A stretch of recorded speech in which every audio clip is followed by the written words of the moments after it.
Gimana menurut Ustadz tentang jamaah tabligh? Sebetulnya yang nyebut mereka jamaah tabligh itu bukan mereka. Mereka nggak pernah nyebut dirinya jamaah tabligh. Tapi karena dia selalu tabligh, menyampaikan ayat Quran, menyampaikan hadis Nabi. Orang yang menyampaikan ayat Quran, hadis Nabi itu nama perbuatannya tabligh. Orangnya namanya mubaligh. Lalu kemudian orang mengatakan, itu jamaah apa? Jamaah tabligh. Jadi bukan, ada juga orang mengatakan, itu jamaah apa? Itu namanya jamaah KUPJ. Apa itu? Kelompok Ustadz Panjang Jenggot. Macam-macam.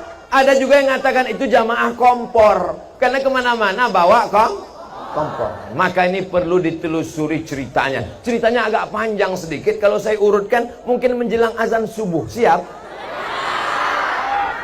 Jadi ada namanya Maulana Qasim. Siapa namanya? Maulana Qasim. Maulana Qasim buat pesantren. Nama pesantrennya Darul Ulum. Apa nama pesantrennya? Darul Rumah Ulum Ilmu. Rumah ilmu didirikan oleh Maulana Qasim. Maulana Qasim mendirikan, hafal, karena ini nanti akan masuk UAS, ujian akhir semester. Lalu kemudian tempatnya namanya Deoban. Deoban itu di India. Di India itu umat Islam mayoritas atau minoritas? Minoritas. Penduduknya 1 miliar.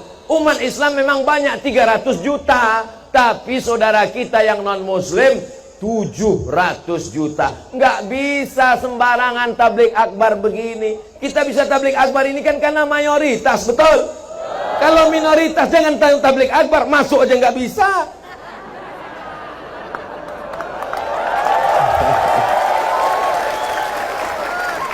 Dan orang kalau belum move on, ngisinya ceramahnya ke situ terus.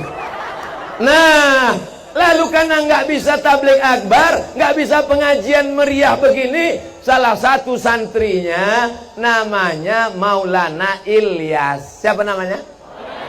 Maulana Ilyas ini pusing memikirkan umat. Banyak yang mabuk, banyak yang meninggalkan masjid. Mau buat tabligh akbar nggak bisa. Akhirnya dia iktikaf di Masjid Nabawi, di Taman Raudhah selama 8 bulan. Akhirnya dia mimpi ketemu dengan Rasulullah Sallallahu Alaihi Wasallam. Kata Rasul, hai Maulana Ilyas, berdakwahlah engkau seperti dakwahku dulu. Lama dia termenung, gimana dakwah Nabi Muhammad dulu? Ternyata ngetuk dari pintu ke pintu. Assalamualaikum. Waalaikumsalam. Kya hal hai? Diki acha.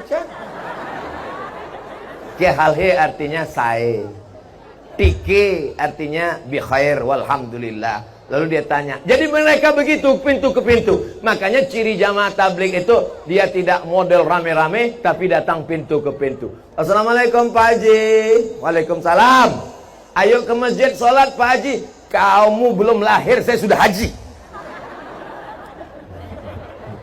Assalamualaikum Pak. Waalaikumsalam. Ayo ke masjid Pak. Urus saja surgamu, jangan urus neraka. Besok dia datang lagi. Assalamualaikum. Waalaikumsalam. Ayo ke masjid Pak. Jangan datang lagi. Besok datang lagi. Lama-lama bapak ini capek. Iyalah, ayolah ke masjid.